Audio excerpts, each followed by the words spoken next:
E agora aqui na Rádio Justiça a gente conversa com a doutora Graciema Almeida, ela que é advogada atuante na área societária e de operações estruturadas, que vai comentar conosco sobre a recente promulgação da lei que altera o regime de deliberações de sócios de sociedades limitadas. Tudo bem, doutora Graciema? Obrigado por atender a Rádio Justiça.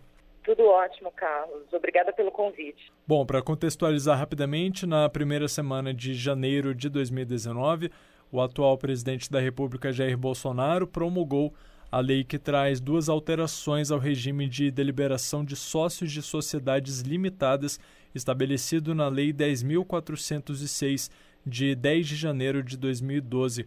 A primeira delas reduz o quórum necessário para a destituição do sócio nomeado administrador no contrato social da sociedade, né, doutora? Explica pra gente. É isso mesmo. O regime anterior do Código Civil previa um tratamento distinto para destituição de administradores de sociedades limitadas. Quando o administrador era um sócio da própria sociedade limitada, o quórum necessário para destituí-lo era de 2/3 do capital social da sociedade limitada. Com essa alteração introduzida pela Lei 13.792, o quórum passou a ser de maioria simples do capital social. E aí com isso houve uma uniformização do regime de destituição, do quórum de destituição de administradores, em maioria simples. Isso então vale tanto para sócios administradores como para administradores que não são parte do quadro de sócios das limitadas. Entendi. Bom, então a segunda alteração trazida por essa lei dispensa a realização de reunião para exclusão de sócio em sociedades formadas por apenas 2 sócios. É isso mesmo? É isso mesmo. Essa alteração foi feita mediante a inclusão de uma ressalva no parágrafo único do artigo 1085 do Código Civil e sem essa ressalva, o parágrafo único do artigo 1085 previa que para a exclusão de um sócio deveria haver uma reunião convocada previamente e franqueado ao sócio cuja exclusão está sendo cogitada o direito de apresentar seus argumentos, um direito de defesa no foro societário, digamos assim. Então, o que essa alteração trouxe foi dizer que naquelas sociedades em que somente há 2 sócios, não é necessária a realização dessa reunião de sócios para que se delibere a destituição. É uma coisa que intuitivamente você imagina que, sendo 2 sócios, eles já tenham ao longo do tempo debatido as divergências que ambos teriam, e o sócio que tem poderes para destituir o outro tomaria essa decisão sem a necessidade dessa formalidade dessa reunião que era necessária no regime anterior à promulgação da Lei 13.792. Entendi. E no caso de uma exceção, né? Então, de um sócio destituído sem poder ali se defender, argumentar contra, e ele pode, mesmo tendo dispensada a realização dessa reunião para a exclusão dele como sócio, quais são as medidas legais que ele pode tomar depois? Então, em primeiro momento, teria que se verificar, caso a caso, o que prevê o contrato social da sociedade limitada da qual o sócio foi excluído. Então, pode haver previsões específicas de procedimento para a destituição de sócios e esses, naturalmente, têm que ser observados.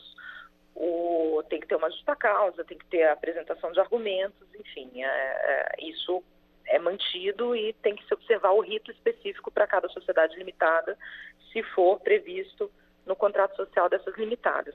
Caso contrário, e o sócio excluído se sentir injustiçado de alguma forma, ele sempre vai ter o acesso ao judiciário.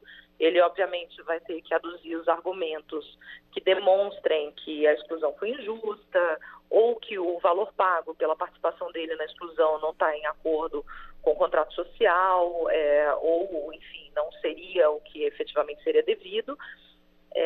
embora a gente não tenha aí mais a obrigatoriedade dessa reunião entre o sócio que vai decidir excluir, e ele deliberaria sozinho, o sócio que vai decidir excluir, porque nos termos do Código Civil, um sócio interessado em algum assunto que está sendo deliberado, ele não tem direito a voto, ou seja, a gente teria uma reunião com 2 sócios para deliberar a exclusão de um deles, e esse sócio a ser excluído não poderia votar.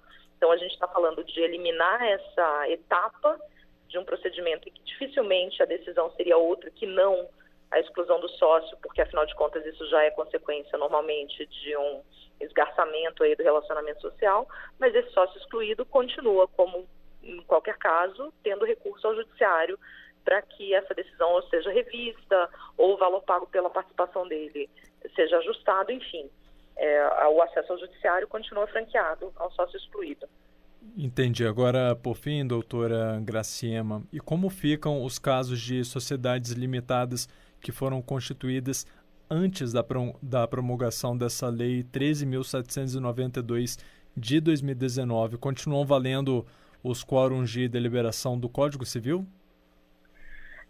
Isso vai depender do que está também previsto no Código Civil, no contrato social, desculpe. Se houver a previsão, a remissão ao Código Civil, então para exclusão de sócio observar-se-á previsto no Código Civil, para instituição de administradores observar-se-á previsto no Código Civil.